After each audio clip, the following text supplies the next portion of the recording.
नमस्कार साथियों, मैं राहुल शर्मा आप सभी लोगों का स्वागत करता हूं आपके अपने परिवार रोजगार विद अंकित पर। दोस्तों सभी को नमस्कार, गुड मॉर्निंग, राधे राधे, जय श्री कृष्णा। हाँ जी, सभी का स्वागत है। सभी लोग जल्दी से जल्दी क्लास से जुड़ेंगे, सभी का बहुत बहुत स्वागत है। राम राम भैया, नमस्कार, जय हिंद, प्रणाम। सभी का स्वागत है, सभी लोग जल्दी से जल्दी क्लास से जुड़ेंगे भैया, मोस्ट वेलकम। आज जो चैप्टर है वो है एज प्रॉब्लम, आयु समस्या। आयु पर आधारित प्रश्न आपके एग्जाम में किस तरीके से पूछे जा सकते हैं।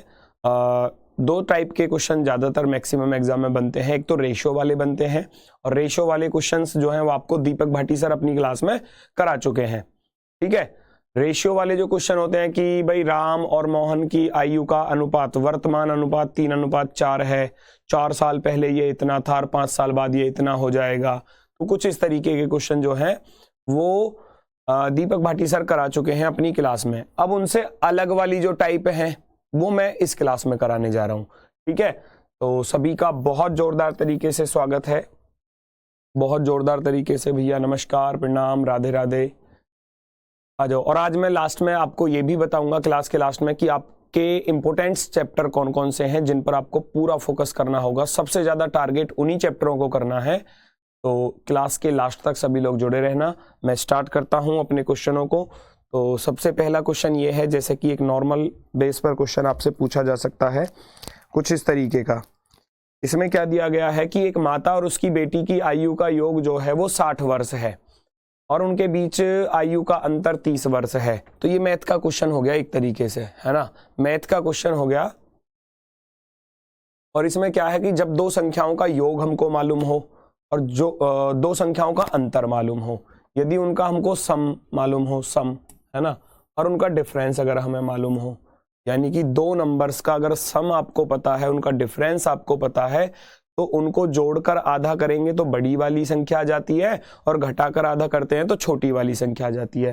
कहने का अर्थ यही हो गया कि ये मैथ की चीजें हैं। अगर मैं आपसे कहूं कि किन्हीं दो नंबरों का योग आपको दिया है कुछ भी, जैसे कि यहाँ 60 दिया है तो 60 लिखोगे, और उन दोनों का अंतर अगर मैं कहूं a-b दिया गया है तो वो 30 दिया गया है। तो अगर बड़ी वाली संख्या निकालनी है, यानी कि a की वैल्यू निकालनी है, तो a की वैल्यू हो जाएगी दोनों को जोड़कर आधा, 60 प्लस का 30 और इसका 2 कर दो बटे में। और अगर b की वैल्यू चाहिए तो ये हो जाएगा 60 माइनस का 30/2। ये मैथ की वैल्यू है। करने को मैं कर भी सकता हूँ, अभी करके भी बताऊंगा कैसे सॉल्व किया जाता है। ठीक है ना, तो ये सब मैथ की कंडीशंस लगने वाली हैं यहाँ पर सारी। एक माता और उसकी बेटी की आयु का योग, माता यानी कि मदर और उसकी बेटी यानी कि डॉटर की आयु का योग दिया है 60 वर्ष। फिर कह रहा था कि उनके बीच का अंतर, यानी कि माता की आयु में से अगर पुत्री की आयु को घटा देंगे तो वो 30 वर्ष बचेगा। हम क्या करेंगे, दोनों इक्वेशनों को आपस में जोड़ देंगे। तो इस माइनस के डी से ये प्लस का डी और माइनस डी एक दूसरे से कट जाएंगे, क्योंकि ऊपर प्लस था नीचे माइनस था। अब m में जब m जोड़ोगे तो ये हो जाएगा 2m, है ना, m में m जोड़ेंगे तो 2m हो जाएगा, और 60 और 30 को जोड़ोगे मेरे भाई ये हो जाएगा 90। इस 2 का भाग इधर जाकर हो जाएगा, तो m की वैल्यू कितनी आ गई, 90/2, और 90/2 का अर्थ हो गया 45 ईयर्स। तो यानी कि माता की उम्र निकल कर आ चुकी है 45 वर्ष। माता की जो आयु है वो 45 ईयर्स है। ऑप्शन नंबर बी आपका परफेक्टली राइट होगा, ऑप्शन नंबर बी। क्लियर है, क्लियर है सभी का?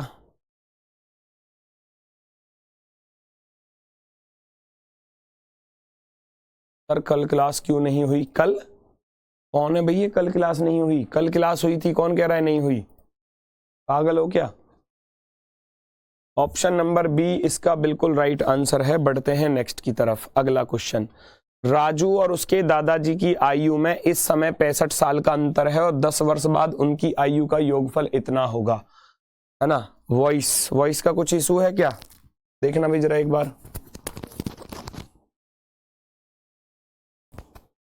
वॉइस ठीक आ रही है भाई?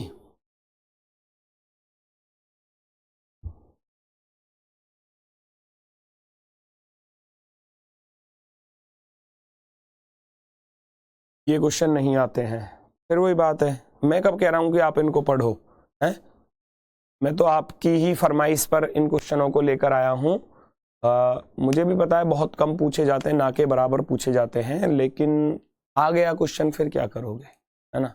आ गया क्वेश्चन फिर क्या करोगे? आप लोगों ने बोला सर आयु वाले चैप्टर को करा दो, मैंने सोचा करा देता हूं, समय है अभी हमारे पास अच्छा खासा।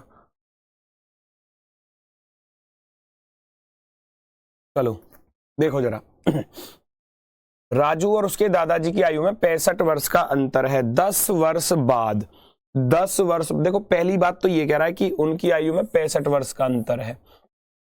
80 में से 15 घटाऊंगा 65, 65 में से 10 घटाऊंगा 55, ये तो गलत। 70 में से 5 गया 65 और 65 में से 5 गया, ये ऑप्शन गलत। अब या तो ये हो सकता है आंसर या ये हो सकता है, दोनों में से एक ही हो सकता है, उसके अलावा तो कोई नहीं होगा।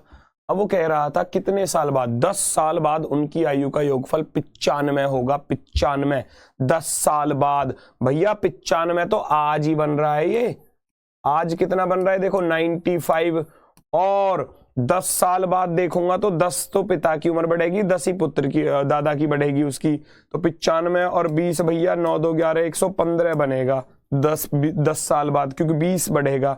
तो ये ऑप्शन भी नहीं हो सकता, आंसर बचा क्या? C option. ऑप्शन से कर रहे हो तो इस तरीके से कर सकते हो, सी वाला आंसर हो जाएगा, ऑप्शन की मदद से अगर कर रहे हो तो। ठीक है, अब आता हूं तरीके से कैसे करोगे सॉल्व। इस समय अंतर हमेशा याद रखना, जैसे कि मान लो एक एग्जाम्पल के तौर पर मैं आपको बताना चाहूंगा, जैसे कि आप हो और आपका भाई आपसे 1 साल छोटा है या 2 साल छोटा है या 3 साल छोटा है। ठीक है, आप मानकर चल रहे हो, मान लो राम है और मोहन है। अब राम की उम्र आज 45 साल है और मोहन की आज 42 साल है, तो दोनों के बीच में कितने का अंतर है? 3 साल का। अब मैं कहूं अब से 10 साल बाद, अब से 10 साल बाद इनके बीच में कितना अंतर होगा? क्या कोई बता पाएगा मुझे? एक छोटा सा क्वेश्चन मैंने आपसे पूछा, अब से 10 साल बाद दोनों की आयु के बीच कितना अंतर होगा? अब से 10 साल बाद, 10 वर्ष बाद अंतर बताओ। 10 वर्ष बाद, 10 वर्ष बाद अंतर, 10 वर्ष के बाद जो इनका डिफरेंस होगा वो कितना होगा? क्या कोई मुझे बता सकता है? बताओ जल्दी से। 10 साल बाद भाई डिफरेंस हमेशा समान होता है, जितनी उम्र आपकी बढ़ेगी उतनी ही आपके भाई की बढ़ेगी, तो डिफरेंस तो सेम रहने वाला है। अगर 10 साल बाद मैं इसको देखूंगा तो 10 साल बाद ये 55 का हो जाएगा और 10 साल बाद ये कितने का हो जाएगा? 52 का। तो भैया अंतर तो 3 वर्ष का ही रहा। डिफरेंस, डिफरेंस हमेशा सेम रहता है, इस बात को ध्यान में रख लेना। ठीक है, वही रहेगा, वही रहेगा डिफरेंस, चाहे अब सही चाहे 10 साल बाद सही। अब ये कह रहा है कि 10 वर्ष के बाद उनकी आयु का योगफल 95 था। कब? 10 वर्ष बाद। पिछला वाला ही क्वेश्चन बनेगा, 10 वर्ष बाद। 10 वर्ष बाद योगफल दिया है किस किस का? दादाजी का, और एक तो मैं दादा लिख देता हूं, दादाजी, और प्लस कौन था? राजू। योग था 95 साल, 95। ये 10 साल बाद की कहानी चल रही है, ध्यान से सुनना, 10 वर्ष बाद की कहानी चल रही है। 95 साल दिया था, आयु का योग 95 है, और आयु का अंतर, जो अंतर इस समय है वो अंतर 10 साल बाद भी होगा। मैंने क्या बताया? डिफरेंस तो सेम होता है हमेशा। तो दादाजी और माइनस के राजू भैया, ये कितने साल का डिफरेंस? 65 साल का। किसी एक की वैल्यू निकाल लो, इस आर से आर कट जाएगा, 2 दादाजी हो गए, और इनको जोड़ोगे 5 5 10, 9 6 15 और 1 16। तो दादाजी की उम्र आ गई भैया 80। कब आई ये दादाजी की उम्र? कब आई 80? बताओ फटाफट से।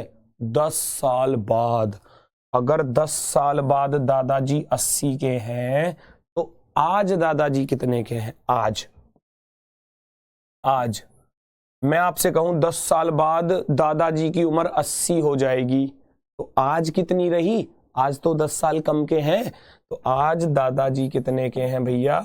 आज दादाजी की जो उम्र है वो 80 माइनस के 10, यानी कि 70 साल। 70 साल दादाजी की जो उम्र है वो 70 साल है, 70 साल। और 65 वर्ष का अंतर था, तो 70 में से 65 घटाऊंगा तो राजू की आयु भी आ जाएगी। तो ऑप्शन नंबर कौन सा परफेक्ट रहा? ऑप्शन नंबर सी वाला आपका बिल्कुल शानदार जवाब, बिल्कुल शानदार।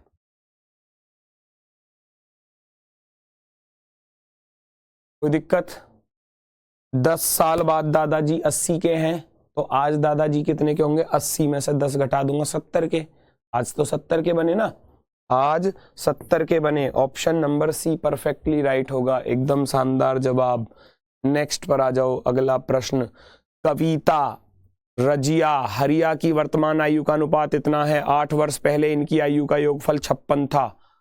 अब देखो 8 साल पहले 56 के थे, सोचो कौन कौन?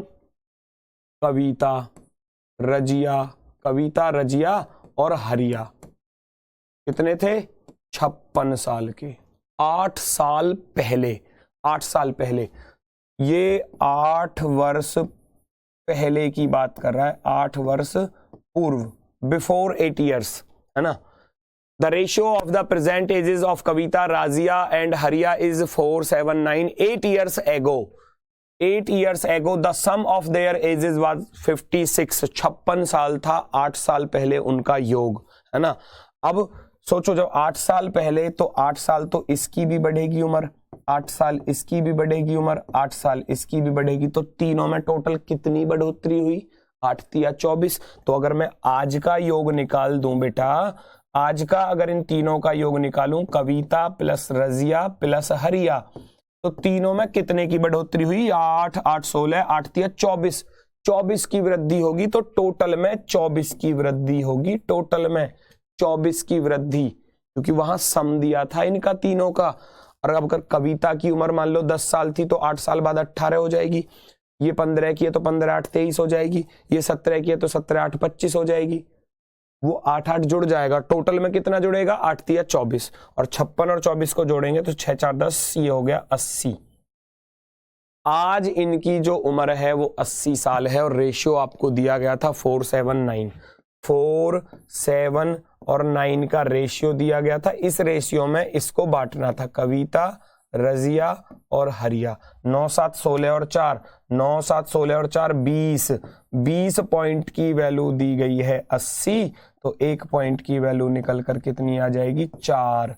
4 निकल कर आ गई, तो बस अब तीनों की उम्र भी निकल जाएगी। 4 नाम 36 साल का ये हो जाएगा, 4 7 28 का ये हो जाएगा, और 4 चौके 16 का ये हो जाएगा।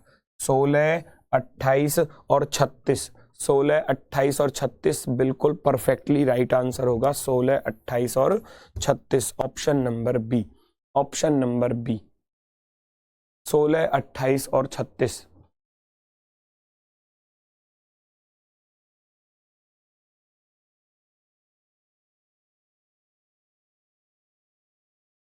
चलो बिल्कुल राइट, बिल्कुल राइट है, एकदम बेहतरीन। नेक्स्ट, विपुल सैबुल की तुलना में 16 वर्ष छोटा है, अब से 12 वर्ष बाद सैबल की आयु विपुल की आयु से 1.5 गुना होगी। अब से 12 वर्ष बाद, सब कुछ लिखा हुआ है भैया, 12 साल बाद की बात कर रहा है। 12 years आफ्टर 12 years, 12 वर्ष बाद, 12 वर्ष बाद, 12 वर्ष बाद कह रहा था विपुल की आयु से 1.5 गुना होगी सैबल की आयु। सैबल की आयु विपुल की आयु का 1.5 गुना होगी, तो 3:2 का अनुपात हो गया ना। 1.5 गुने का अर्थ क्या होता है? 3:2, है ना भाई। सैबल की आयु 1.5 गुना, तो 2 का 1.5 गुना कितना होता है? 3 होता है भाई। 1.5 दूनी कितने होते हैं? 3 होते हैं। तो सैबल की जो आयु है वो विपुल की आयु से 1.5 गुना होगी, 1.5 गुना। 12 वर्ष बाद कह रहा था, 12 वर्ष बाद। और ये कह रहा है कि विपुल सैबल की तुलना में 16 साल छोटा है, तो वो 16 साल छोटा हमेशा ही रहेगा। ऐसा नहीं है कि आज 16 साल छोटा है और कल को 28 साल छोटा हो जाएगा, नहीं। जो डिफरेंस है वो हमेशा सेम रहता है, ये मैंने आपको बता दिया। तो इन दोनों के बीच में जो डिफरेंस है ना, 3 पॉइंट माइनस का 2 पॉइंट इज इक्वल टू 16 दिया गया है। 16 साल छोटा है, तो 1 पॉइंट की वैल्यू मेरे भाई कितनी आई? 16। तो सैबल और विपुल के पास था 3:2 का रेशियो, एक पॉइंट की वैल्यू 3 आ गई तो ये हो जाएगा हमारा 16×3 = 48 का, और ये 16×2 = 32 का। कब? 12 साल के बाद। 12 साल के बाद ये इतने इतने के हैं, तो आज कितने के होंगे? आज कितने के होंगे सैबुल और विपुल? तो भैया 48 का तो 12 साल बाद था, 48 में से 12 घटा दूंगा, ये बचा हमारे पास 36 साल का, और ये था हमारे पास 32 का, 32 में से 12 घटा दूंगा तो ये बचेगा हमारे पास 20 साल का। पूछा क्या गया है देख लो जरा। अब सैबुल कितने वर्ष का है? सैबुल की वर्तमान आयु पूछी है तो ये 36 साल का आ रहा है। सैबुल की वर्तमान आयु पूछी है तो ये 36 ईयर्स का है, 36 ईयर्स का। दोबारा से देख लेते हैं। 12 साल बाद रेशियो दिया था 3:2, कह रहा था 1.5 गुना। लिखा हुआ है देखो, आयु विपुल की आयु से 1.5 गुना होगी, सैबल की आयु विपुल की आयु से 1.5 गुना होगी। तो अगर ये 2 है तो 2 का 1.5 गुना 3, 3:2 का अनुपात है। दोनों के बीच डिफरेंस दिया था 16 साल का, यानी कि 3 पॉइंट में से 2 पॉइंट घटाऊंगा तो 16, यानी कि 1 पॉइंट की वैल्यू 16 आ गई। 16×3 = 48 का ये हो गया, और 16×2 = 32 का ये हो गया। ये 12 साल बाद है, 12 साल बाद इतने के हैं ये। जब 12 साल बाद 48 का है तो आज कितने का है? 12 घटा दो, है ना। ये 12 साल बाद 32 का है तो आज कितने का है? 12 घटा दो, घटा दिए, 48 में से 12 गया 36। आज ये 36 ईयर्स का है, 36 साल का, 36 साल का। नेक्स्ट, तरुण की आयु एक पूर्णांक संख्या का घन है, 2 वर्ष पूर्व यह एक अन्य पूर्ण संख्या का वर्ग था। तरुण को कितने वर्ष प्रतीक्षा करनी होगी जब उसकी आयु फिर से किसी पूर्णांक का घन हो जाए? तरुण's age is the cube of an integer number. 2 years ago it was the square of another integer. How many years will Tarun have to wait for his age to again become the cube of some integer? ठीक है, बहुत ही आसान सा है, ये fix condition है भैया, याद रखना। वो कह रहा है तरुण की आयु एक पूर्णांक संख्या का घन है और 2 साल पहले पूर्णांक वर्ग था, तो वो 27 पर ही सेटिस्फाई होता है, हमेशा याद रखना। 27 पर कैसे? 27 3 की पावर 3 होता है, और 2 साल पहले, 2 वर्ष पूर्व 25 का, ये 5 का स्क्वायर भी है, 5 का स्क्वायर भी है। कह रहा है कि तरुण की आयु एक पूर्णांक घन है और 2 साल पहले वो एक पूर्ण वर्ग था। तो भैया पूर्णांक घन आप लेते चलोगे, 1, फिर 2 का 8 होता है, 3 का 27 होता है, 4 का 64 होता है, फिर 125 होता है, ऐसे चलोगे।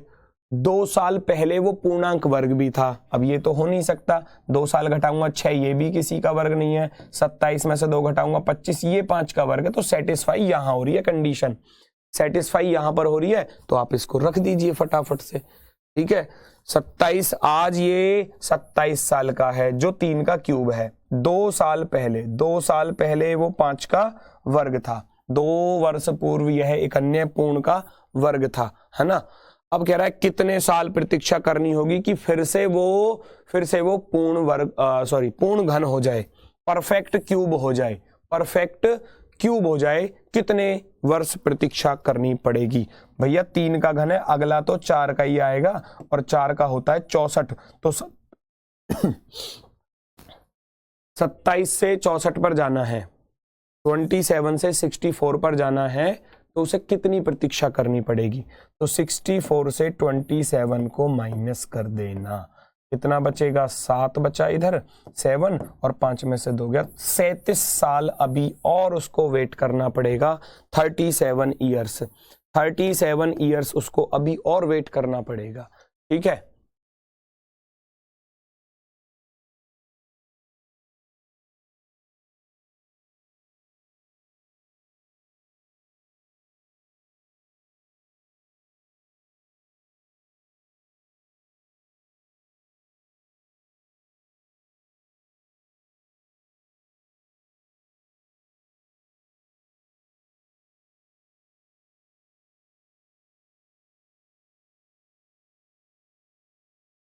रिपीट भैया देख लो, क्वेश्चन रिपीट करने के लिए कुछ है ही नहीं इसमें, वो कह रहा है एक पूर्णांक घन है और 2 साल पहले वो पूर्ण वर्ग था, तो वो कंडीशन 27 पर ही सेटिस्फाई होगी।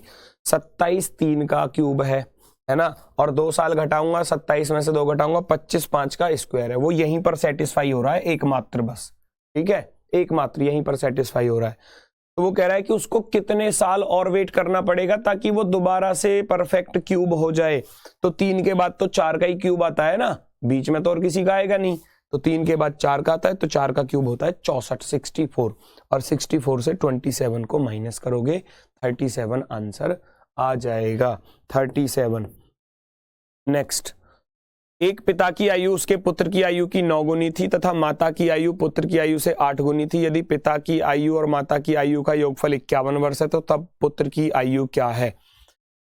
3 लोग हैं, पिता, माता और पुत्र, 3 लोग हैं। पहले खुद से देखो क्वेश्चन क्या कहना चाह रहा है। एक पिता की आयु उसके पुत्र की आयु की 9 गुनी है, ठीक है, तथा माता की आयु पुत्र की आयु की 8 गुनी है। यदि पिता और माता की आयु का योगफल 51 वर्ष है तो पुत्र की आयु बताओ। हमने माना रेशियो, रेशियो का अर्थ है उसने बोला पिता की आयु पुत्र की आयु का 9 गुना है, 9 गुना, तो 1 में 9 की गुणा करूंगा तो 9 पिता हो जाएगा। Ratio A point value. माता, आवाज आ रही है बच्चों को? ये कैसे कह रहा है आवाज नहीं आ रही? बेटा वॉइस तो ठीक है, ऐसा क्यों कर रहे हो? माता के लिए बोला था कि माता की आयु पुत्र की आयु की 8 गुनी है, पुत्र की आयु की 8 गुनी है माता की आयु, तो 1 8 कितने होते हैं? 8। तो ये इनका रेशियो निकल कर आ गया दोस्तों। ये क्या निकल कर आ गया? इनका अनुपात निकल कर आ गया 9 8 1, तीनों का। पिता पुत्र से 9 गुना था और माता जो थी वो 8 टाइम्स 8 गुना थी, है ना, 8 गुना। ये 9 की गुणा, यानी कि 9 की गुणा करोगे 9 आ जाएगा, और इसमें 8 की गुणा करोगे तो माता की उम्र। ये इनका रेशियो निकल कर आया। अब कह रहा है यदि पिता और माता की आयु का योगफल 51 है, पिता और माता, है ना। सर जी आराम से पढ़ाइए, आराम से। कैसे ऐसे पढ़ाऊं? पिता माता की आयु का योग 51 वर्ष है।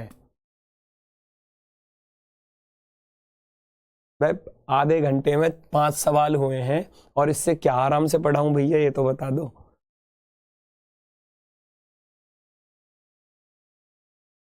वो कह रहा है साफ साफ पिता और माता की आयु का योग। जब तुम्हारा ध्यान इधर उधर रहेगा ना, कमेंटों पर ध्यान रहेगा या अपना ध्यान इधर उधर रखोगे तो फिर स्पीड है, मैं मान रहा हूं। लेकिन अगर पूरा फोकस यहां पर है तो फिर स्पीड नहीं है बेटा, फिर तो ये मेरी सबसे बेकार वाली स्पीड है, सबसे बेकार वाली। मैं बताऊं नहीं, अच्छी स्पीड तो आपने देखी भी होगी फिर, जो 1 घंटे में 70 क्वेश्चन करवाए मैंने रीजनिंग के, हैं, वर्कशीट सॉल्यूशन में, उसको स्पीड बोलते हैं। अब यहाँ आधा घंटे में 5 सवाल हो रहे हैं बस। तो थोड़ा ध्यान यहाँ पर रखो, पूरा फोकस यहाँ पर रखो, तभी चीजें समझ में आएंगी। मैं क्वेश्चन भी बोल रहा हूँ साथ के साथ और सॉल्यूशन भी साथ के साथ करा रहा हूँ, बोल रहा हूँ सब कुछ। पुत्र की आयु की 9 गुनी थी पिता की उम्र, माता की आयु पुत्र से 8 गुना थी। लिखा हुआ है, सब कुछ लिख के बता रहा हूं फिर भी। पिता और माता की आयु का योगफल, इसका और इसका योगफल दिया है, तो 9 पॉइंट प्लस के 8 पॉइंट इज इक्वल टू 51, है ना, 51। इन दोनों का योग 9 और 8 17 होते हैं। 17 पॉइंट की वैल्यू 51 है। 17 पॉइंट की वैल्यू कितनी है? 51, 51। तो 1 पॉइंट की वैल्यू आप निकाल सकते हो। 17 3 51, पूरा पूरा कट जाएगा ना, 17 से काटोगे 17 3 51, 3 बार कट जाएगा, ठीक है। तो 1 पॉइंट की वैल्यू 3 आ चुकी है, तो अब सबकी आयु बड़ी आसानी से निकल जाएगी, क्योंकि आपको यहाँ पॉइंट वैल्यू पता चल चुकी है। 1 पॉइंट की वैल्यू तो 1, ये बराबर में कितना आ जाएगा भैया? 3 ही आ जाएगा, क्योंकि 1 पॉइंट की वैल्यू 3 है।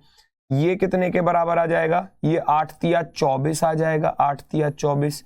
ये कितना आ जाएगा? 9 तिया 27 आ जाएगा, 9 तिया 27, क्योंकि 1 पॉइंट की वैल्यू 3 आ चुकी है। पूछा किसका गया है? तब पुत्र की आयु क्या है? पुत्र के पास तो 3 साल आए, पुत्र के पास 3 years, option number D, option number D perfectly right answer होगा। बिल्कुल शानदार, क्लियर है।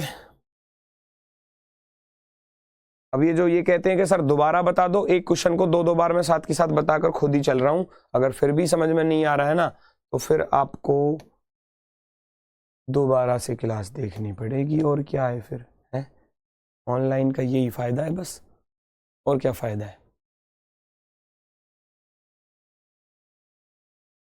चेक करो, ये कह रहा है सविंदर ने अपने पुत्र से कहा, मैं तुम्हारे जन्म के समय इतनी ही आयु का था जितनी आयु तुम्हारी इस समय है। तो सविंदर की आयु इस समय 40 वर्ष है। हमेशा याद रखना इस बात को, जब कभी भी ये कंडीशन आ जाए ना, मैं तुम्हारे जन्म के समय इतनी ही आयु का था जितनी आयु तुम्हारी इस समय है, तो भैया मेरी बात सुन लो, हमेशा याद रखना। वो कह रहा है कि मैं तुम्हारे जन्म के समय इतनी ही आयु का था जितनी आयु तुम्हारी इस समय है।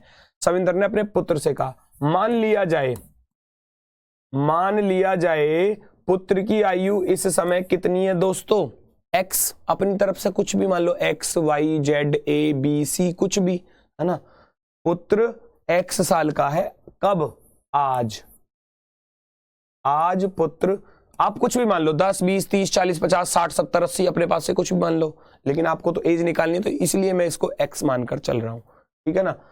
a, b, c, d कुछ भी मान सकते हो, आप इसको s मान सकते हो, सन, पुत्र का अर्थ होता है सन, s मान सकते हो, मर्जी आपकी, जो आपको उचित लगे। हमने माना कि ये आज x वर्ष का है, आज ये x वर्ष का है। अब उसने क्या शर्त रखी, तुम्हारे जन्म के समय इतनी ही आयु का था जितनी आयु तुम्हारी इस समय, यानी कि जन्म के समय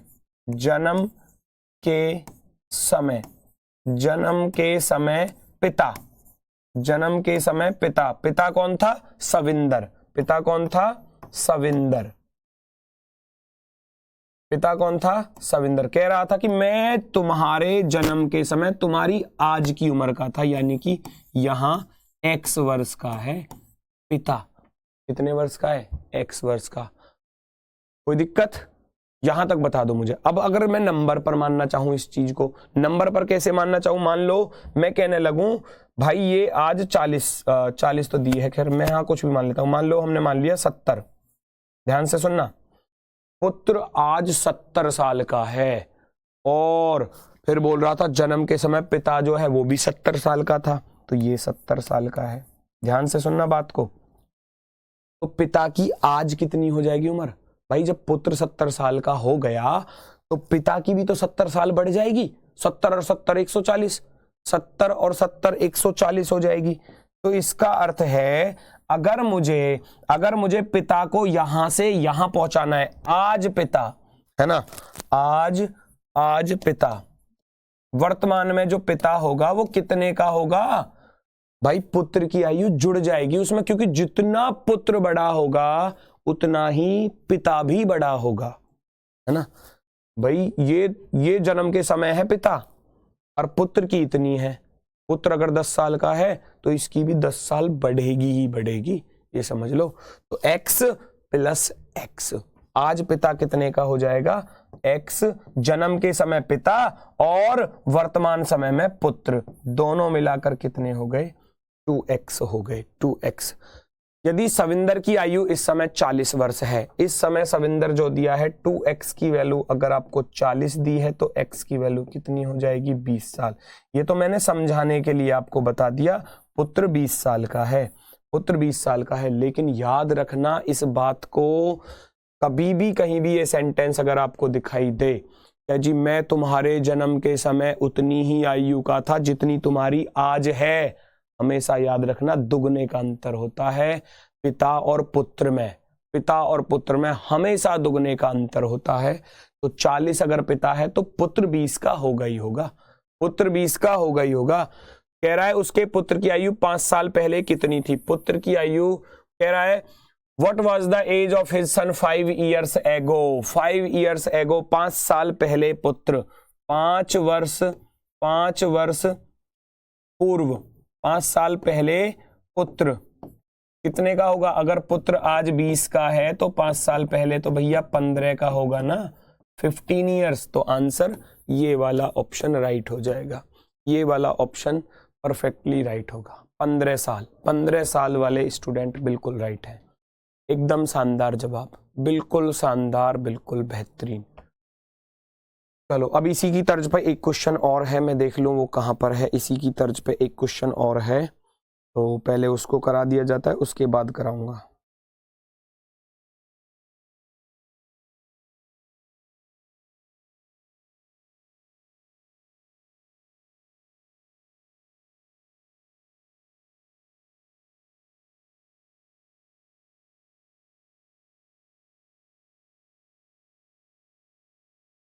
हाँ ये रहा, ये रहा। देखो जरा, डायरेक्ट दोनों को साथ साथ करा देता हूं, थोड़ा ज्यादा अच्छा क्लियर हो जाएगा। कह रहा है एक पिता अपने पुत्र से कहता है तुम्हारे जन्म पर मैं तुम्हारी वर्तमान आयु से 3 गुना बड़ा था। अब 3 गुना बड़े की बात कर रहा है। अब देखो कितना अच्छा हो गया, 3 गुना बड़ा था भैया।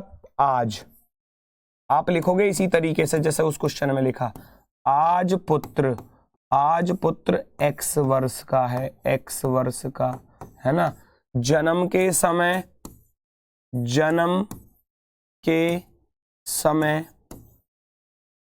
पिता, जन्म के समय पिता कितना था? ये भी कह रहा था 3 गुना बड़ा था। तुम्हारी वर्तमान आयु से 3 गुना, अब x का 3 गुना कितना हो जाएगा? 3x। इसका 3 गुना बड़ा था, ये कहा गया है, ये कहा गया है। तो आज अगर मैं पिता की निकालना चाहूं उम्र, बिल्कुल वही सवाल है, बस यहां सेम ना बोलकर दुगुना, 3 गुना, 5 गुना कुछ भी बोल सकता है। तो आज पिता कितने का होगा? कैसे निकालोगे? आज पिता निकलेगा 3x जन्म के समय, और पुत्र कितने साल का होगा? x साल का। तो 3x और x कितना हो जाएगा? 4x। और कह रहा था पिता की वर्तमान आयु भैया 48 साल है, तो इसकी वैल्यू 48 आपको दी है, तो x की वैल्यू कितनी आ जाएगी? 4 से काट दोगे, 12 चौके 48, 12 चौके 48। बड़ी आसानी से, बड़ी आसानी से।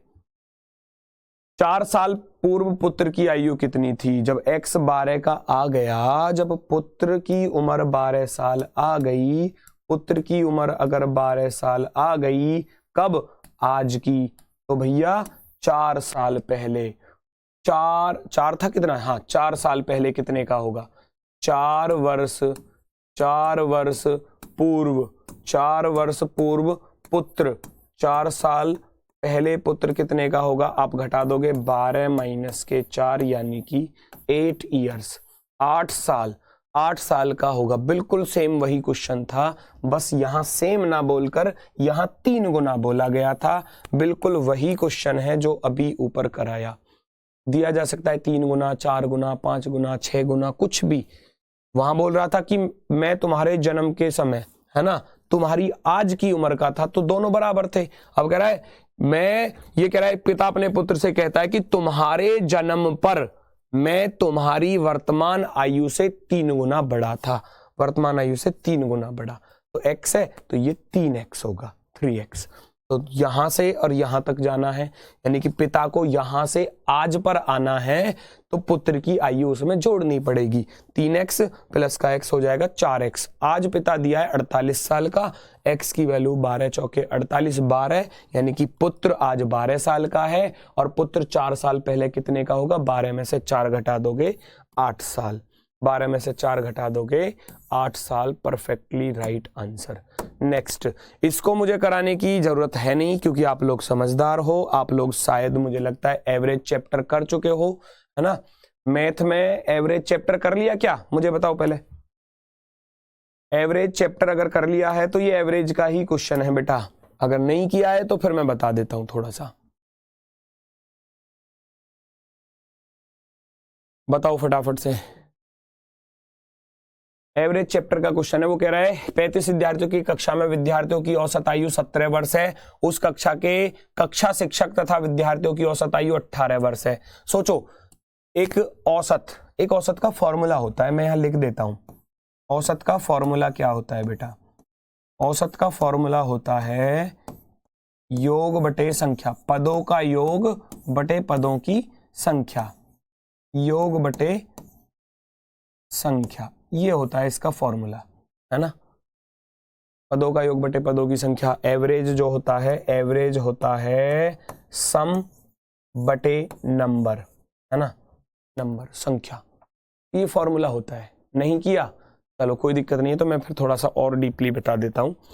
वो कह रहा है 35 विद्यार्थियों की कक्षा में विद्यार्थियों का औसत 17, आपको एवरेज दिया है, देखो ये 17 दिया है, ये चीज है, ये फॉर्मूला है भाई, ये फॉर्मूला है, ध्यान से सुन लेना, ये फॉर्मूला है, इसमें आपको ये औसत दिया है 17 दिया हुआ है। देखो विद्यार्थियों की औसत आयु 17 है, तो एवरेज कितना दे दिया 17।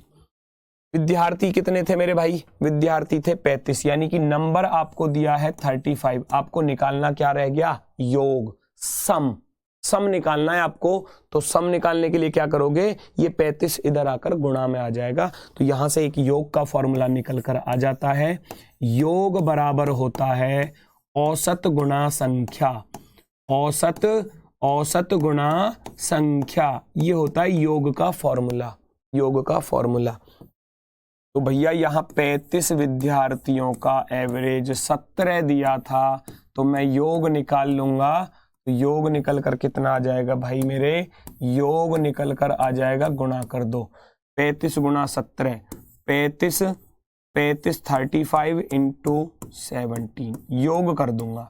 35 आदमी थे, 17 एवरेज दिया था, तो 17 पंजे 85, हासिल गया 8, 17 × 51 और 8 59, ये हो गया 595। अब कह रहा है कि टीचर भी अगर आ गया, कक्षा के कक्षा शिक्षक तथा विद्यार्थी, तो पहले कितने थे, पहले 35 थे, अब टीचर भी आ गया तो 36 बालक हो गए, 36 टोटल हो गए, मतलब टीचर भी शामिल हो गया। तो अब एवरेज दिया है उसने 18, तो अब फिर गुणा कर दूंगा, 18 छिक्कू 108, हासिल गया 10, 18 तिया 54 और 10 64, 36 में से 35 का योग घटा दो, टीचर टीचर बच जाएगा, क्योंकि स्टूडेंट तो दोनों तरफ बराबर थे ना, टीचर टीचर रह जाएगा, 36 में से 35 गया तो अध्यापक बचेगा टीचर, और टीचर की आयु निकल कर आएगी 648 में से पहले वाले को घटा दूंगा 595 को, 595 को, 8 में से 5 गया 3 बचा, और 14 में से 9 गया 5, तो 53 साल का है भैया टीचर, 53 ईयर्स, 53 ईयर्स, 53 वर्ष का है टीचर। मैंने देखो फॉर्मूला भी लिख दिया इधर, हालांकि ये चैप्टर जब आप पढ़ोगे ना, तो सर इस टाइप का क्वेश्चन आपको करा देंगे, ये निश्चित है, क्योंकि ये पूछी जाती है ये वाली टाइप, तो एवरेज में भी। अब ये आयु पर आधारित है, तो मैंने भी करा दी यहाँ पर, ठीक है। 35 विद्यार्थी थे शुरुआत में, औसत दिया था, योग निकालना है हमको, उनका सम, सम निकालना है, तो सम का फॉर्मूला होता है एवरेज इनटू नंबर, यानी कि औसत गुणा संख्या, औसत गुणा संख्या। तो संख्या 35 थी, औसत था 17, गुणा कर दिया 595। दूसरी शर्त में टीचर और आ गया, यानी कि एक और बढ़ गया, तो 35 और एक कितने हो गए 36, अब टीचर भी शामिल है यहाँ पर, एवरेज हो गया 18, 36 गुणा 18 648, और 648 से 595 घटा दूंगा, टीचर की उम्र बचेगी, क्योंकि 36 में से एक ही तो फालतू था, टीचर ही तो फालतू था, 36 में से 35 भगा दो, स्टूडेंट हटा दो, टीचर रह गया 53 साल, 53 ईयर्स, 53 ईयर्स। नेक्स्ट, एक ही कंपनी में काम करने वाले 6 व्यक्तियों ABCDEF की आयु का योग 105 वर्ष है, उन सभी में पैदा होने में 5 साल का अंतर है। देखो 5 साल का अंतर है, A, B, C, D, E और F, सबके बीच में 5 साल का गैप है, सबके बीच में 5 साल का गैप है। तो अब इसको कैसे करके चलोगे क्वेश्चन को, भैया वो कह रहा है 6 व्यक्ति ABCDEF है, का योग 105 है, उन सभी के पैदा होने में 5 साल का अंतर है, तो सबसे छोटा मान लिया जाए अगर X, सबसे छोटा X मान लिया जाए, 5 साल बाद ये पैदा हुआ होगा, तो X + 5, है ना, ऐसे करते हैं हम, ऐसे करते हैं, x + 5, ये x + भैया 10 हो जाएगा, क्योंकि सबके बीच में x + 15 साल का, x + 20 साल का, और x + 25 साल का, क्योंकि सबके बीच में 5-5 साल का अंतर था। ये x का है और इससे बड़ा 5 साल और बड़ा होगा, इससे बड़ा 5 साल और बड़ा होगा, इससे बड़ा 5 साल और बड़ा होगा, इससे बड़ा 5 साल और बड़ा होगा। तो 5, 10, 15, 20, 25 ऐसे हम लोग करते हुए चले जाएंगे और फिर इनका योग हमको दिया था। योग प्लस कर दो, प्लस कर दो, प्लस कर दो, प्लस कर दो, प्लस कर दो। कितना दिया था योग? ध्यान से देखो, ये रहा 105 वर्ष। तो x x कितने हैं? 1 2 3 4 5 6, 6x हो गया। 6x प्लस नंबर जोड़ दो, 5 और 10 15, 15 15 30, 30 और 20 50, 50 और 25 हो गया 75, 75। ये मिलाकर बैठ रहा था 105। दिया था क्वेश्चन में 105 साल, 105 साल भैया। ठीक है, अब जरा 75 को उधर घटा देना, तो ये बचेगा 6x बराबर कितना? 5 में से 5 के 0, 30 बचेगा। 30 बचेगा तो 6 से काट दूंगा, पूरा पूरा 5 बार कट जाएगा। तो यहां से आपको पता चल गया x की वैल्यू 5 आ चुकी है, x की वैल्यू। तो कैसे आंसर निकलेगा? अब भैया ये तो 5 साल का आ गया है ना, x की वैल्यू 5 आ गई, 5 और 5 ये 10 साल का आ गया। फिर 5 5 जोड़ते चले जाओ, 5 10 15 फिर 20 और फिर ये 25 और फिर ये 30। भैया ऐसे ऐसे कर दोगे। तो पूछा किसका है? सबसे बड़े व्यक्ति की आयु कितनी है? सबसे बड़ा व्यक्ति तो ये था 30 साल का। सबसे बड़ा व्यक्ति 30 साल का है। ऑप्शन नंबर 3, ऑप्शन नंबर 3 आपका बिल्कुल राइट हो जाएगा। Option number 3 perfectly right answer. गुरुजी कल का क्लास अपलोड नहीं हुआ है। अच्छा ऐसी बात है तो मैं चेक कर लेता हूं, मैं उसको अपलोड करवा दूंगा।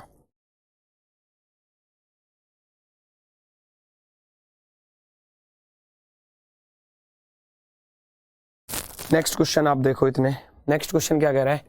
महेश की आयु 60 वर्ष है, राम महेश से 5 वर्ष छोटा है, राजू से 4 वर्ष बड़ा है, राजू का सबसे छोटा भाई बाबू है। तो इनके सबके नाम लिख लो पहले तो, है ना। इनके सबके नाम लिख लेते हैं कौन कौन हमारे पास। एक तो महेश है,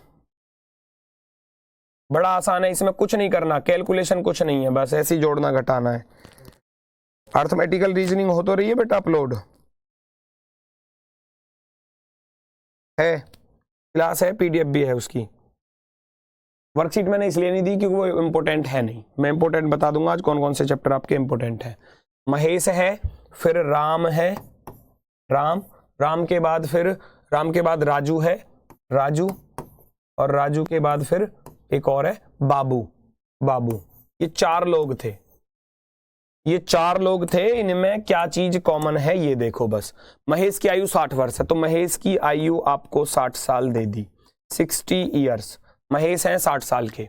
राम महेश से 5 साल छोटा है, राम इससे 5 साल छोटा है, तो घटा दो 5 साल, तो 55 का रह जाएगा। क्या दिक्कत आ रही है? इतना तो कर ही सकते हो ना। राम महेश से 5 साल छोटा है, 5 साल छोटा है तो 5 घटा दूंगा, ये 55 साल का आ गया। और राजू से 4 साल बड़ा है, ये राजू से 4 साल बड़ा है तो राजू और 4 साल छोटा होगा इससे, तो 55 में से 4 घटाऊंगा तो 51 का राजू हो गया, है ना भाई। राजू से 4 साल बड़ा है तो 51 और 4 55। अब राम की मुझे पता थी तो 4 साल घटा दूंगा, राजू की आ गई। अब कह रहा है राजू का सबसे छोटा भाई बाबू है और वह उससे 6 साल छोटा है, 6 साल छोटा है बाबू, तो 6 साल और घटा दो तो भैया, और 11 में से 6 गया 45 साल। बाबू 45 साल का है। पूछा क्या है? महेश और बाबू की आयु का अंतर, इन दोनों का अंतर पूछा है, इन दोनों का अंतर। तो कितनी आसानी से आप कर सकते हो, 5 4 9 6 15, 15 साल का अंतर है, 15 साल का। 60 में से 45 घटा दो, है ना, ऊपर दिखाना, 60 में से 45 घटा दो,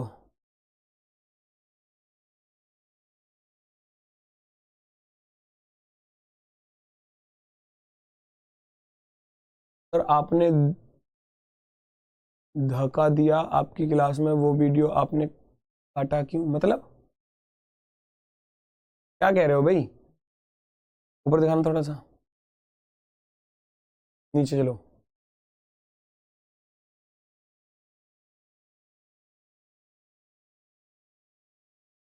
यानी क्या लिखते रहते हो, मेरे तो समझ में नहीं आ रहा। धोखा दिया है मैंने, किसको धोखा दे दिया भाई? 60 में से 45 घटाओगे 60 माइनस के 45, 60 में से 45 घटाओगे आपके पास बचेगा 15, है ना। तो 15 साल का अंतर है दोनों के बीच में, महेश और बाबू के बीच में 15 साल का अंतर है। 15 ईयर्स। नेक्स्ट, आपकी आयु आपकी माता की आधे से 10 वर्ष कम है, जो आपके पिता से 5 साल छोटी है, और पिता की आयु 45 वर्ष है। तो बहुत सुंदर क्वेश्चन हो गया। पिता दिया है, पिता की आयु देखो, माता की आयु देखो, और आपकी, आप कौन है, आप लिख लो चलो जी, आपकी आयु, वो कह रहा है आपकी आयु आपकी माता की आयु से आधे से 10 साल कम है, जो आपके पिता से 5 साल छोटी है, और पिता की आयु 45। अगर पिता की आयु 45 साल है, 45 ईयर्स, और माता लिखा हुआ है यहां पर आपके पिता से 5 साल छोटी है ना। आपकी जो माता है वो आपके पिता से 5 साल छोटी हैं, तो 5 साल घटा दो, 5 साल घटा दो, 45 में से 5 घटाऊंगा 40।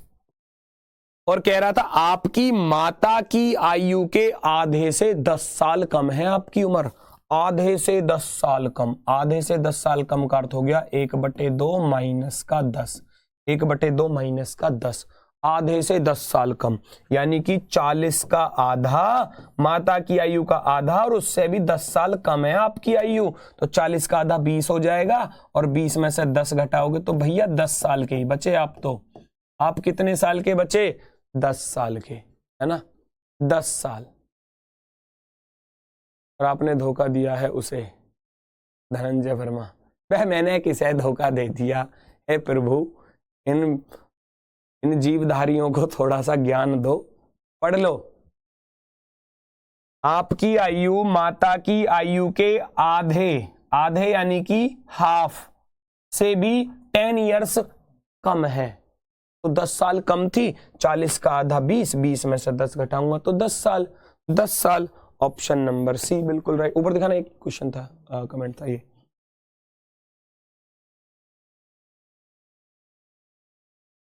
दिवाली वाली क्लास का पीडीएफ दिल्ली पुलिस पीडीएफ जैसे प्रैक्टिस के लिए बिना क्वेश्चन सॉल्व की दे दो। दिल्ली पुलिस, अच्छा, ओहो, वो चीज भी चाहिए, ठीक है,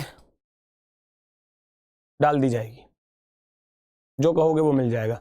और जो भी समस्या हो टेलीग्राम या इंस्टाग्राम पर बता देना, ठीक है ना। अभी मैं आपको चैप्टर्स के नाम भी बताऊंगा, कौन कौन से चैप्टर इंपोर्टेंट है। अगले क्वेश्चन पर आ जाओ। ए आयु में बी से 3 साल बड़ा है और सी से 3 साल छोटा है।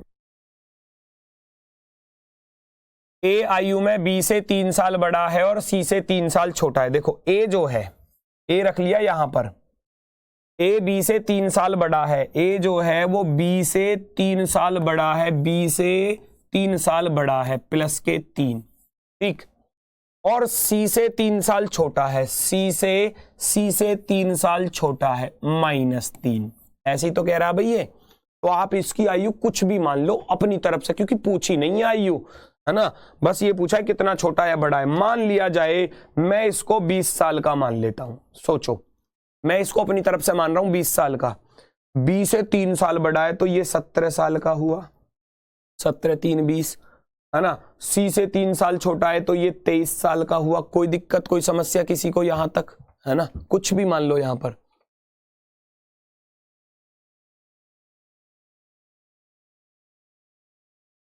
गणित का सिलेबस आपका कंप्लीट होगा, निश्चित रहो। दूसरा बैच आएगा, कोई दिक्कत नहीं है, दूसरा बैच चलता रहेगा। आपकी ये क्लासेस, आपका कोई नुकसान नहीं होगा, आपको बिल्कुल प्रॉपर वे में पूरा सिलेबस कराया जाएगा। दीपक भाटी सर बहुत अच्छे तरीके से आपको पूरा सिलेबस कराएंगे, निश्चिंत रहो, परेशान मत होना बिल्कुल भी, है ना। हर चैप्टर को प्रॉपर वे में कराएंगे वो आपको। भाई मैथ में समय लगता है, ये आप सभी लोग भी जानते हो, क्योंकि मैथ का सिलेबस बहुत ज्यादा होता है बेटा, और मैथ इतनी आसानी से बच्चों की समझ में भी नहीं आता, तो बहुत धीरे धीरे प्यार से समझाना होता है, तब जाकर सिलेबस कंप्लीट होता है। अब आप सोचो कि सर जी 2 महीने में कंप्लीट करा दो, तो वो थोड़ा सा मुश्किल हो जाता है टीचर के लिए भी, क्योंकि बच्चों को सारी चीजें सिखानी भी हैं और समझानी भी हैं, पूरा कोर्स भी कंप्लीट कराना है, तो उसमें समय तो लगता है। ये आप लोग समझदार हो, तो इस बात को इतना बड़ा इशू बनाने की कोशिश मत करो। बी और डी जुड़वा है सी और डी से, बी और डी जुड़वा है तो डी यहां पर है भैया, डी यहां पर है, डी भी 17 साल का ही है फिर, है ना, क्योंकि ये दोनों जुड़वा थे तो ये भी 17 साल का। ये जुड़वा का अर्थ होता है कि दोनों एक साथ पैदा हुए हैं, दोनों जुड़वा हैं तो दोनों बराबर के हैं। सी डी से कितना बड़ा है, साफ साफ दिख रहा है, सी डी से कितना बड़ा दिख रहा है भैया, 6 साल बड़ा ना दिख रहा, 6 ईयर्स। आगे आंसर, ये आपका आंसर है, 6 साल बड़ा है, 6 साल बड़ा है, option number D, option number D perfectly right answer. Next, एक पिता की वर्तमान आयु उसके इकलौते पुत्र से 30 साल अधिक है, इस समय पिता की आयु क्या थी जब पुत्र पैदा हुआ। बिल्कुल आसान सा क्वेश्चन, सवाल में ही आंसर छुपा हुआ है, सवाल में ही आंसर छुपा हुआ है। एक पिता की वर्तमान आयु उसके इकलौते पुत्र से 30 साल अधिक थी, है ना, इकलौते पुत्र से। अगर मैं आपसे कहूं फादर, है ना, और सन, मैं आपसे कहूं इकलौते पुत्र से 30 साल अधिक है, मान लो ये पुत्र है भैया 40 साल का, मैंने ऐसे माना पुत्र है 40 साल का, इकलौते पुत्र से 30 साल अधिक है तो कितने का, ये 70 का, है ना, कोई दिक्कत थोड़ी ना है, अपनी तरफ से कुछ भी मान लो, तुम इसे 100 मान लो और ये इसको 130 मान लो, वो तो कुछ भी करके कर सकते हो ना क्वेश्चन को सॉल्व, तो उससे कोई समस्या नहीं है ना। वो कह रहा था कि पिता अपने इकलौते पुत्र से 30 साल ज्यादा है, उस समय पिता की आयु क्या थी जब पुत्र पैदा हुआ था, तो पुत्र की घटा दो, पुत्र के जन्म के समय कितने का था, 70 में से 40 घटाऊंगा तो भैया कितना बचेगा, 30 साल, 30 साल, 30 ईयर्स, कहानी खत्म। इकलौते पुत्र से 30 साल अधिक है, तो जब 30 साल अधिक है ना तो 30 साल का ही था वो उसके जन्म के समय में, है ना, साफ साफ लिखा हुआ है यहां पर। वर्तमान में वो जितना अधिक है ना अपने पुत्र से, वर्तमान में जितना अधिक है तो जन्म के समय उसकी आयु उतनी थी, बस इस चीज को ध्यान में रखना, ठीक है। नेक्स्ट, आज केतन का जन्मदिन है और आज से 1 साल बाद उसकी आयु 10 साल पहले की आयु से दोगुनी हो जाएगी। देखो कितना अच्छा क्वेश्चन है, इसको तो ऑप्शन की सहायता से करोगे तो ज्यादा अच्छा लगेगा, है ना। आज केतन का जन्मदिन है और मान लो आज केतन का जन्मदिन है आज, ठीक, कह रहा था 1 साल बाद, 1 ईयर बाद, 1 साल बाद, और 10 साल पहले, 10 ईयर्स पहले। तो देखो ऑप्शन की मदद से कैसे करोगे आप, बहुत स्पीड के साथ करोगे ऑप्शन की मदद से। ये ऑप्शन दिए हैं, 19 दिया है पहला ऑप्शन, दूसरा 20 दिया है, तीसरा 21 दिया है और चौथा 22 दिया है, तो बड़ी आसानी से 10 साल पहले कितने का रह गया, 9 साल का, 10 साल पहले 10 का रह जाएगा, 10 साल पहले 11 का रह जाएगा, 10 साल पहले 12 का, 1 साल बाद 19 और 1 20 हो जाएगा, 20 और 1 21 हो जाएगा, 21 और 1 22 हो जाएगा, 22 और 1 23 हो जाएगा। कह रहा था दुगनी हो जाएगी, जहां दुगना हो रहा हो ना वहां आपका आंसर है। क्या 9 का दुगना 20 होता है, नहीं होता, आंसर गलत। 10 का दुगना 21 होता है, नहीं होता। 11 का दुगना 22 होता है, इस वाली कंडीशन पर वैल्यू सेटिस्फाई कर रही है, तो ये वाला 21 वाला ऑप्शन नंबर सी आपका राइट है। ऑप्शन नंबर सी आपका परफेक्टली शानदार, जिंदाबाद, जबरदस्त है। किसी को कोई समस्या, कोई परेशानी, कोई दिक्कत तो बताओ। ऑप्शन की मदद से बहुत आसानी से सॉल्व होगा, ऑप्शन ही इसके लिए सबसे बेस्ट है ना, वरना तो मैं तरीके से भी बता दूंगा, तरीके में भी कुछ नहीं है, तरीका भी कुछ नहीं है। अगर आप तरीके से करना चाहोगे, आज केतन की उम्र मानकर चलोगे आप x साल, 1 साल बाद मानोगे कितनी, x प्लस का 1, 10 साल पहले कितनी मानोगे, 10 साल पहले, 10 साल पहले x माइनस के 10, कह रहा था इसका दुगना है, इसका दुगना, यानी कि इस वाले में x माइनस 10 में 2 की गुणा करूंगा तब इसके बराबर बैठेगा। हो गया सवाल सॉल्व। 2 एकम 2x, ये हो जाएगा भैया आपका 2x माइनस का 20 बराबर x प्लस का 1। x इधर आकर घट जाएगा, 2x में से x गया तो x, और माइनस का 20 उधर जाकर प्लस हो जाएगा तो x बराबर 21। ये आ गया आंसर, ये आ गया भैया आंसर आपका। रीजनिंग कब पूरा होगा, रीजनिंग आज पूरी होगी भैया मेरी, आज रीजनिंग पूरी हो चुकी है। टाइम हो गया है, अभी टाइम नहीं हुआ, मैंने बताया था आज क्लास थोड़ी फालतू चलेगी, चुप बैठे रहो, नहीं मार लगा दूंगा। ये क्वेश्चन हो गया और इसके बाद है आपका ये वाला। ये एवरेज वाला क्वेश्चन देखो, 4 साल पूर्व ABCD की औसत आयु 16 वर्ष थी, 3 साल पूर्व, तो याद रखना 4 साल पहले 16 थी तो आज कितनी होगी उतना ही उसमें जोड़ दो, उतना ही उसमें जोड़ दो भाई। 4 साल पहले अगर औसत आयु 16 थी तो आज 16 और 4 20 हो जाएगी, आज हो जाएगी 20 साल। तो योग कैसे निकलता है, A + B + C + D, है ना। पहले तो इतना देखो, 4 साल पहले औसत आयु 16 थी तो आज आज आज A B C D की औसत आज कितनी हो जाएगी, आज हो जाएगी भैया मेरे कितनी 16 और 4 20। 4 साल पहले जितनी थी ना उसमें उतना ही जोड़ दो, 16 और 4 20 हो जाएगी 20। सेम दूसरी शर्त पर आज आज किसकी B C और D की औसत जितने साल पहले दी थी ना उसमें उतने ही साल जोड़ दो। 3 साल पहले कितनी थी 17 थी, 3 साल पहले 17 थी तो आज कितनी हो गई 17 और 3 20 हो गई 20। 17 और 3 20, 17 और 3 20, बस तो खत्म कहानी। योग कैसे निकालते हैं, A + का B + का C + का D कैसे निकालते हो योग, औसत गुणा संख्या। 4 लोग थे 20 चौके 80, 4 लोग थे तो 20 गुणा में 4, 20 चौके 80। फिर B C और D, BCD का भी 20 ही था तो यहां 3 लोग थे, 20 गुणा 3 अर्थात 60। दोनों इक्वेशन को आपस में घटाने पर घटा दोगे तो B से B कट जाएगा, C से C कट जाएगा, D से D कट जाएगा, हमारे पास बचेगा ओनली A। और इधर 80 में से 60 घटा दूंगा तो मेरे पास बचेगा 20। तो A की उम्र जो है वो 20 साल है, A की उम्र जो है वो 20 साल है, 20 साल।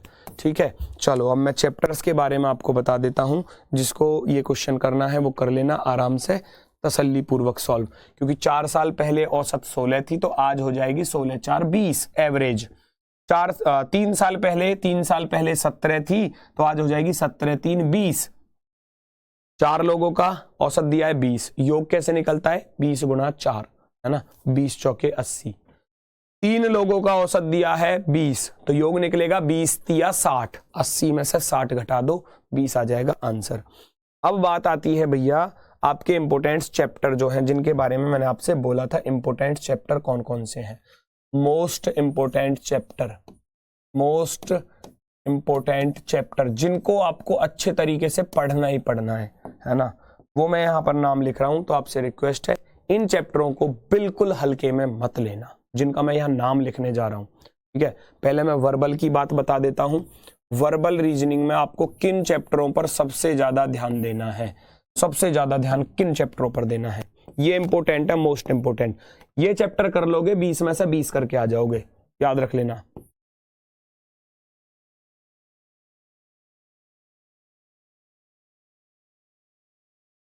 Coding decoding important, most important. इसके साथ तुरंत एनालॉजी, ठीक, इसके साथ सिमिलर सेट,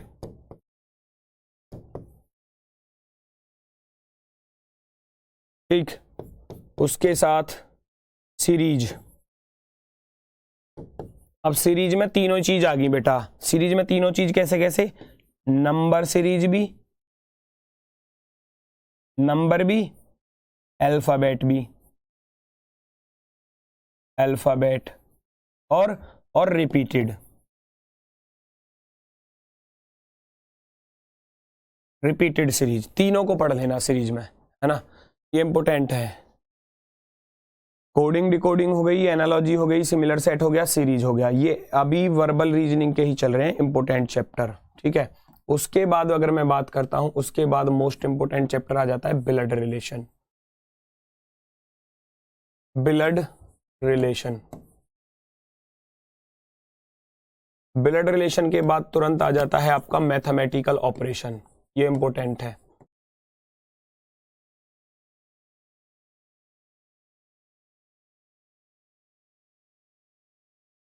मैथमेटिकल ऑपरेशन, उसके बाद आ जाता है आपका वेन डायग्राम, वेन डायग्राम। उसके तुरंत बाद मोस्ट इंपोर्टेंट सिलोगिज्म। सिलोगिज्म उसके तुरंत बाद आ जाता है आपका, और सिलोगिज्म के बाद आ जाता है आपका डाइस। डाइस जरूर कर लेना, है ना, डाइस जरूर कर लेना। और कौन सा बचा भैया? कोडिंग डिकोडिंग हो गया, एनालॉजी हो गया, सिमिलर सेट हो गया, series, blood relation, mathematical operation, Venn diagram, syllogism, dice. उसके बाद अगर मैं बात करूं जो थोड़े से कम इंपॉर्टेंट है, जो थोड़े से कम इंपॉर्टेंट है, जैसे कि अगर मैं बात करूं direction, direction, dictionary order,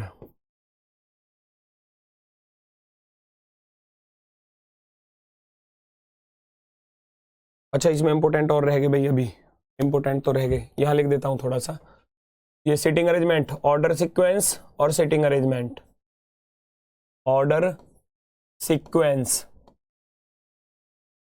order sequence भी लिखना और सीटिंग अरेंजमेंट भी लिखना, ये तो इंपॉर्टेंट है ही है बिल्कुल।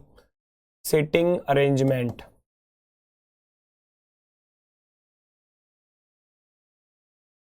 सीटिंग अरेंजमेंट, है ना। बाकी जो बचे हैं कैलेंडर वगैरह यहां पर रख देंगे हम, कैलेंडर। हालांकि कैलेंडर से क्वेश्चन मुझे नहीं लगता कि एग्जाम में बनेगा, बहुत कम चांस है, बहुत कम चांस। क्लॉक तो ना के बराबर है, इसको तो पढ़ना मत, क्लॉक को तो आपने एक बार पढ़ लिया वही काफी है, बस उसको बस कर लेना। उसमें 4-5 टाइप हैं जो इंपॉर्टेंट है, हिंदी में भी लिख दो।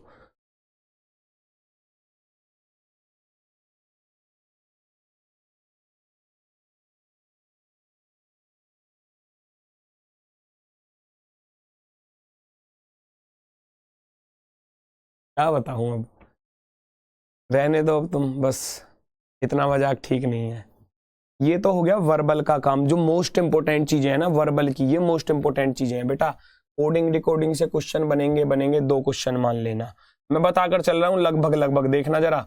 2 क्वेश्चन इससे संभावना रहेगी पूरी, और 2 क्वेश्चन की संभावना इससे रहेगी पूरी, 1 क्वेश्चन इससे रहेगा संभावना। सीरीज के 2 से 3 क्वेश्चन, 2 से 3 क्वेश्चन, क्योंकि हो सकता है कि 2 नंबर सीरीज के आए और एक अल्फाबेट सीरीज का आए, रिपीटेड सीरीज भी पूछी जा सकती है, ठीक है। ऑर्डर सीक्वेंस से और सिटिंग अरेंजमेंट से, दोनों से लगभग मैं मान के चलूंगा 1 से 2 क्वेश्चन, 1 से 2 क्वेश्चन, ये पॉसिबिलिटी है। ब्लड रिलेशन से 1 क्वेश्चन की संभावना, मैथमेटिकल ऑपरेशन से 2 क्वेश्चन की संभावना होती है। वेन डायग्राम आ भी सकता है, नहीं भी आ सकता, 0 से 1 लिखूंगा, लेकिन सिलोगिज्म पक्का आता है 1 क्वेश्चन। डाइस से 1 से 2 क्वेश्चन देखने को मिल सकते हैं, एक तो मिलेगा ही मिलेगा। बस तो यही काम खत्म हो गया। 2 2 4 और 1 5 2 7, 7 और 1 8 और 1 9, 9 2 11, 11 और 1 12 और 1 13 और 1 14, 14 तो यही होगी। बाकी इनमें से 1 2 आ जाएगा, और बाकी आपकी नॉन वर्बल रीजनिंग हो जाएगी, है ना, नॉन वर्बल रीजनिंग। एक यहाँ पर डिक्शनरी ऑर्डर हो गया आपका, और सब कुछ ओके की रिपोर्ट है। तो अब नॉन वर्बल में क्या है? नॉन वर्बल में इंपोर्टेंट जो है, नॉन वर्बल यानी कि जो आकृति वाले क्वेश्चन होते हैं, नॉन वर्बल में मोस्ट इंपोर्टेंट पर लिखना मिरर इमेज, पूछा जाता ही जाता है। मिरर इमेज ज्यादातर एग्जाम्स में देखने को मिलता है। उसके बाद अगर मैं बात करूं तो सीरीज, फिगर सीरीज जो होती है।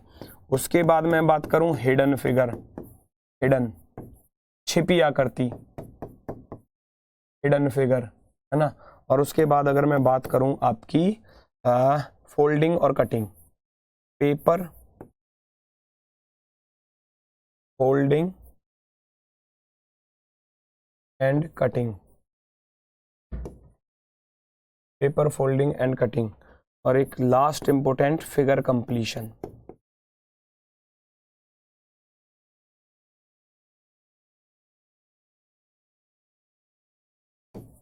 फिगर कंप्लीशन, है ना। ये 5 चैप्टर इसके मोस्ट इंपोर्टेंट रहेंगे, है ना। 5 चैप्टर इसके मोस्ट इंपोर्टेंट रहेंगे, मोस्ट इंपोर्टेंट, एकदम शानदार। अब इसमें अगर देखो, जैसे कि मैंने ब्लड रिलेशन लिख दिया, डायरेक्शन मैंने यहाँ लिख दिया, और एक क्लासिफिकेशन यहाँ लिख लेना, क्लासिफिकेशन। तो ये अदर चैप्टर हैं क्लास, जिनसे क्वेश्चन बहुत कम देखने को मिलता है। क्लासिफिकेशन, अभी क्लासिफिकेशन कभी कभी ऐसा हो जाता है कि भाई इधर आ जाता है ये इंपोर्टेंट में, ये थोड़ा सा इसको भी अच्छे से पढ़ लेना, क्योंकि ये कभी कभी 1 से 2 क्वेश्चन इसके भी देखने को मिल जाते हैं।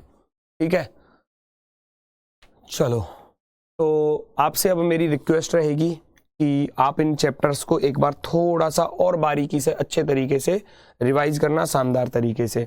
उसके बाद अगर मैं आपसे कहूँ, एक रिक्वेस्ट है, आप लोग अब जितने भी सभी स्टूडेंट हैं वो अब सभी के सभी प्रैक्टिस की तरफ मूव कर जाना।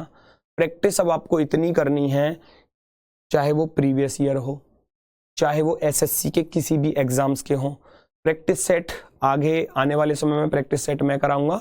और प्रैक्टिस सेट में क्या होगा, देखो संदीप सर ने आपको प्रैक्टिस सेट में प्रीवियस ईयर के बारे में बता दिया कि प्रीवियस ईयर में इस तरीके से क्वेश्चन आए थे, उन्होंने बहुत सारे प्रैक्टिस सेट करा दिए प्रीवियस ईयर के। तो मैं प्रीवियस ईयर तो कराऊंगा नहीं, मैं कराऊंगा आपको एसएससी के और अदर्स एग्जाम में क्वेश्चन किस तरीके से बनते हैं। क्योंकि मेरा मानना यह होता है कि एसएससी के जो अपर लेवल के एग्जाम्स होते हैं उनके क्वेश्चन आपको एग्जाम्स में मिलते हैं, और ये बहुत भीतर की बात है। ठीक है, तो मैं आपको अपर लेवल के ही क्वेश्चन कराऊंगा। लेवल रीजनिंग में लगभग सभी जगह सेम रहता है, लेकिन जो अपर के एग्जाम है उनके क्वेश्चन आपको जीडी के एग्जाम्स में मिल जाते हैं प्रीवियस ईयर के ही, सेम टू सेम डिक्टो। और कई बार ऐसा हुआ भी है, कई बार ऐसा हुआ है। तो वो सब चीजें मैं आपको कराऊंगा, आप निश्चिंत रहो, आपको कोई दिक्कत नहीं, कोई समस्या नहीं आएगी। अगर फिर भी कोई दिक्कत या समस्या आती है तो भैया Telegram, Instagram Rahul Sharma RWA ढूंढ लेना, आपको मिल जाऊंगा। ठीक है ना, तो वहाँ आप कोई भी समस्या हो आप भेज सकते हो, बस समस्या ही भेजना, ये फालतू की चीज़ें मत भेजना, क्योंकि उनसे मुझे भी फिर परेशानी होती है। क्योंकि फिर उनमें से जो अच्छा स्टूडेंट है ना उसका क्वेश्चन रह जाता है। अब कोई गुड मॉर्निंग भेज रहा है, गुड नाइट भेज रहा है, सर जी लव यू भेज रहा है, इनका फायदा क्या, कुछ नहीं। आप बस केवल अपना डाउट भेजो, बस अगर है। मैं पूरी कोशिश करूंगा कि आपके डाउट सभी के सॉल्व हो जाएं। अब सभी के तो इसलिए सॉल्व नहीं हो पाएंगे क्योंकि अगर मान लो 20,000 बच्चे हैं और 20,000 के बच्चों ने अगर कमेंट भेजे, पॉसिबल ही नहीं है, मेरे लिए भी पॉसिबल नहीं है। तो आपका जो जेन्युइन डाउट हो ना बस वही भेजना, आपसे ये रिक्वेस्ट है। बाकी अगर इधर उधर के मैसेजों को भेजोगे तो फिर वो किसी का भी डाउट सॉल्व नहीं हो पाएगा। ठीक है, तो कोर्स आपका अब कंप्लीट हो चुका है बिल्कुल शानदार तरीके से। अब सभी लोग जो हैं वो प्रैक्टिस सेट की तरफ मूव कर जाएंगे। प्रैक्टिस सेट आने वाले समय में मैं आपको स्टार्ट कराऊंगा, शायद 10 या 15 दिसंबर के आसपास में कर। तो आप उस टाइम पर निश्चिंत रहिए, परेशान नहीं होना, और फिर रेगुलर प्रैक्टिस सेट से जुड़े रहना है। अभी आप जो चैप्टर आपका वीक हो उसको दोबारा से पढ़ लेना क्लास से इतने समय में। ठीक है, तो सभी को भैया हाथ जोड़कर नमस्कार, प्रणाम, राम राम, जय हिंद, जय भारत, टाटा, बाय बाय।